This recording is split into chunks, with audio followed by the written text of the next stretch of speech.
This notion of using a position function and taking the derivative to find the velocity actually leads for one of the situations where we use the second derivative.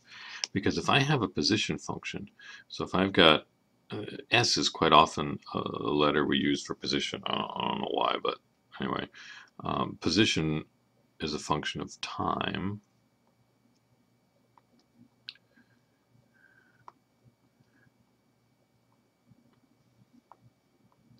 Position as a function of time, then the derivative is the rate at which the position is changing. That's the velocity, right? It's also, I don't know how to spell velocity, as you can probably tell. Probably has an S instead of a C. I don't know. The derivative of anything is telling you the rate at which it's changing, right? So now if I took the derivative of the velocity, I'd be saying, how is the velocity changing? Am I speeding up? Am I slowing down? Is my velocity getting bigger? Is my velocity getting smaller? That's the notion of acceleration, right? So if I look at the second derivative of the position function, that would be the derivative of the velocity function. This is what I would call a of t, which is the acceleration.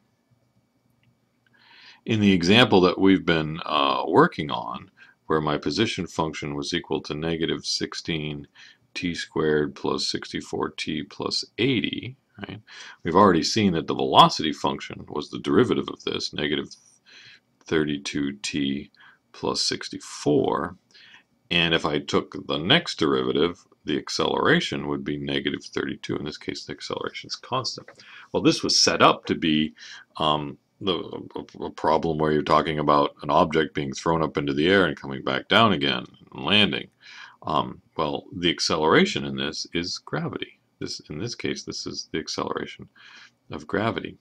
Now, if this was, the height is measured in feet, the velocity was measured in feet per second, and the acceleration is feet per second, which is sometimes just written as feet per second squared, right? At this point, you might say, well, what if you took the derivative of the acceleration? What would that be? Well, it would be the rate of change in the acceleration. If you get into physics at all, they have a term for this. It's called the jerk. The jerk is the derivative of the acceleration with respect to time, feet per second cubed, right? If you change your acceleration, you jerk on something. So I found it interesting or funny. One of the textbooks we used to use talked about riding on a bus or in a car or whatever, and that velocity, if you're holding a cup of coffee, velocity is not a bad problem. If you're going fast, you're not necessarily going to spill it. Or big acceleration isn't necessarily going to spill your coffee. You can tip the cup. You're holding your cup. You can tip it to compensate for the fact that you're accelerating, you're speeding up or slowing down. What spills your coffee is jerk. Changing accelerations. Just it makes me think about being on an airplane. Yeah, the thing that spills your coffee is the jerk next to you bumps your bumps your cup with his elbow or something.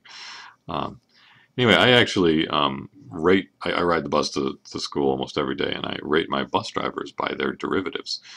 Some bus drivers just drive fast, or they just drive slow. So they might have a big first derivative or a big second derivative. Others, I find myself, they don't necessarily drive fast or slow, but they get there fast. So they're, we're at a stop, and then you speed right up, and all of a sudden you're going fast. So, the position function, some people are just saying that the slow drivers just kind of do this, or the fast drivers, their position function maybe looks more like that. So they're, kind of steady speed, but steady high speed. So those are big first derivatives or low first derivative bus drivers. Others, it may be that you you're doing something like, you're starting off, you were stopped, and then all of a sudden, so we, we turn like that, or some of them even bend quicker, where they get up to speed faster, and big second derivatives. One day we were riding up West Maplewood. I don't know if you ever know West Maplewood, but it's the cement road. It's got a bump, a bump, a bump as you're going, and the bus was behind a car, and we weren't going fast. We weren't. He wasn't even, hard on the gas pedal, but the car. The bus driver kept catching up to the car in front, and then backing off, and then catching up, and then backing off, and then catching up, and then backing off. This kind of thing like this. We kept going forward. Never turn around, went back down, but we go faster and slower, faster and slower, faster and slower. It's just like, man, we had positive acceleration to speed up, and then negative acceleration to kind of slow down a little bit, and then positive acceleration to speed up, negative. So there wasn't even a lot of acceleration. There was just a lot of change in acceleration. This is just this. It kept being thrown forward and backwards and forward and backwards in my in my seat there. It's just not very fast, not a big first derivative, not a lot of acceleration, but there was a lot of change in acceleration. That bus driver had a large third derivative. They were a big jerk. In the physics sense, of course, and not the other sense.